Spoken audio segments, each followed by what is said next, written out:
Decision making. The 16th of September 2024.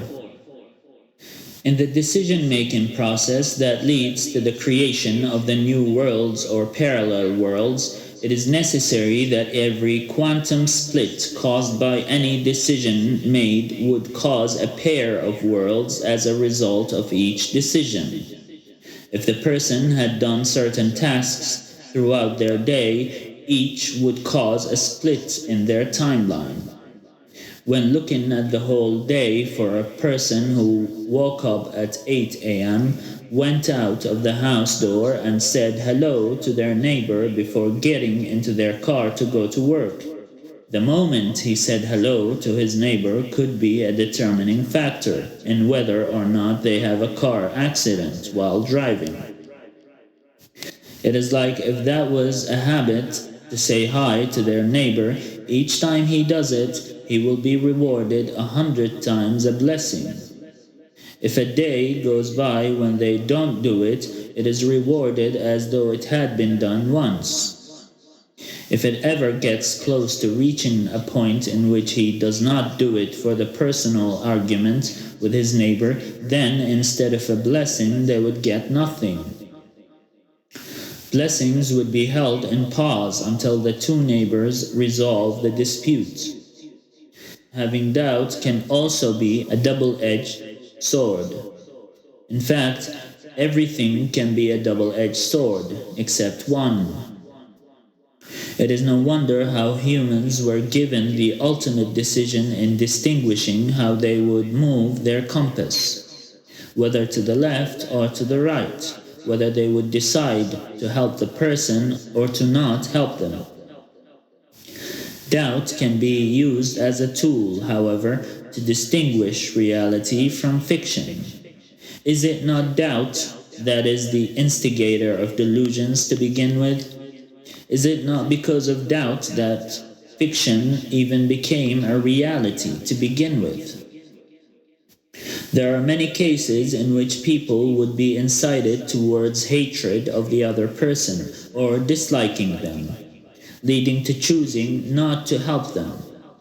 If a person passes through a roadway, why would they leave the homeless alone?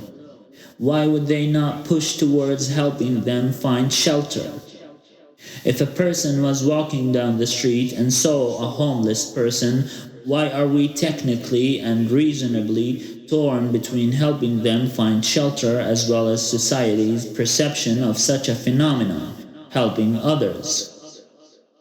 You said hating. It is like being intoxicated. It makes no difference whether you try to guide them or not. They would have been able to get guidance had they wanted to. If secrets are meant to be kept in order to find examples of the ultimate of the thing we are meant to imitate, then keeping secrets is done in the most honorable and purified way. What was meant was that if secrets are to be kept, would mentioning them expose them? If so, is it the right of the individual or being to make it obscure enough that it is not identifiable nor relevant unless it is taken into context of the individual and what pertains to them? In fact, if exposing secrets is an immoral act, then it comes as no surprise that the theory of negation, where we would be able to explain an act through describing its opposite, we would be able to conclude that all secrets will be kept no matter their severity. It was a feeling of entering a themed park, feeling as though you are surrounded by people of different age groups. It was similar to a gathering of people of all ages. If a thing is meant to be perceived in a certain time frame, then the whole theme park would make no sense.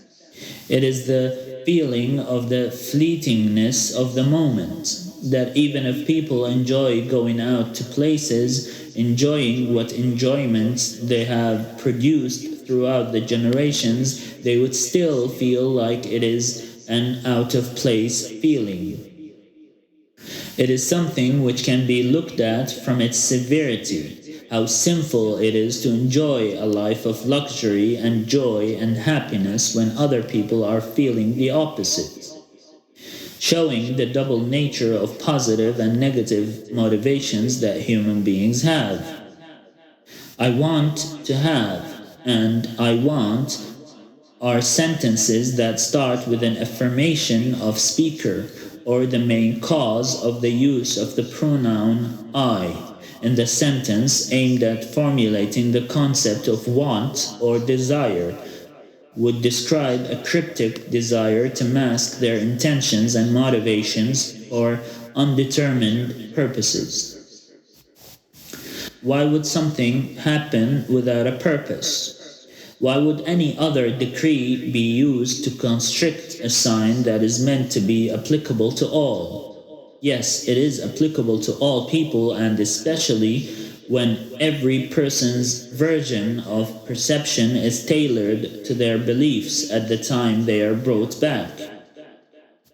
It is a non-aimed shot. Does that not provide it a sense of destination without having a destination in mind? I'm trying to account for what the positive pleasure is in the observation or the participation in the aggression. It is a concept that I'm not familiar with. It comes back to the feeling of achievement, that by exerting oneself to achieve a desired end that culminates in the hurting of others, they obtain pleasure.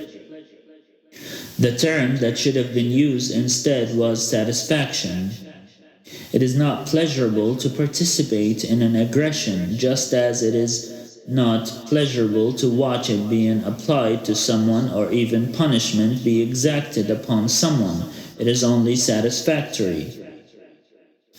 Predatory.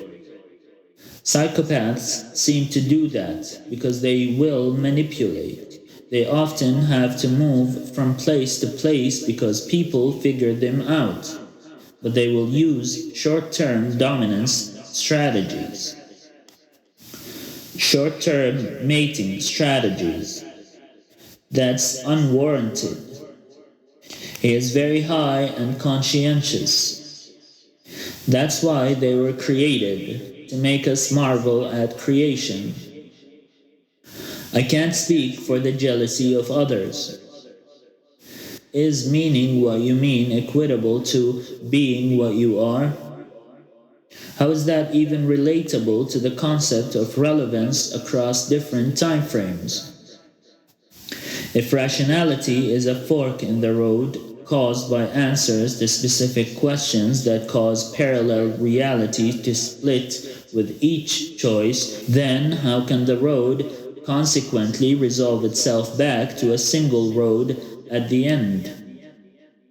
There has to be unity in difference, that every decision, no matter how complicated, would reach the same end rather than different ends. There has to be a unified goal at the end of every road, and that is called an intention. It starts the cycle of creation and destruction of worlds and probabilities. Then, by causing these probabilities, it works its way through each probability determining its outcome, then converging to a unified end goal. Intentionality ties back the knot to highlight the most possible endgame. It is similar to being able to assume the outcome of a specific action based upon its intentionality. Humans are the only creatures who can reflect intentionality-based actions. This is why humans are judged in accordance with their intentions rather than their deeds and thoughts. If someone has good intentions, then it will cause the path that he would choose, whether right or wrong, to converge on a single outcome. This leads to the conception that the outcomes of individual or specific actions or decisions are not to be taken into consideration when in fact they are the ones used to correct the projected short-term destination. It is like riding a horse chariot and aiming the movement of the horse by looking at the vantage point between its ears. This is decision making. It is as though they would be sent to roam the earth again, looking for a guide towards salvation by memorizing their records, or what they had done in their lives which caused their portal to heaven to open for them in their graves. Those who are sent out from their graves would have to be too scared of hell that they would spend their time in their graves memorizing what good they had done in the world. It is like they would be taught to speak the language of the risen dead. The unavailability of vocabulary that would be used in that time as a pool of possible causes of a certain end to be a probability. Socialism terminology would be difficult to use to describe the situation at that time. It has to be the case that the propagation of certain traits and certain human behaviors like psychopathy or sadism is due to using such behaviors in materialistic and economic facets of life.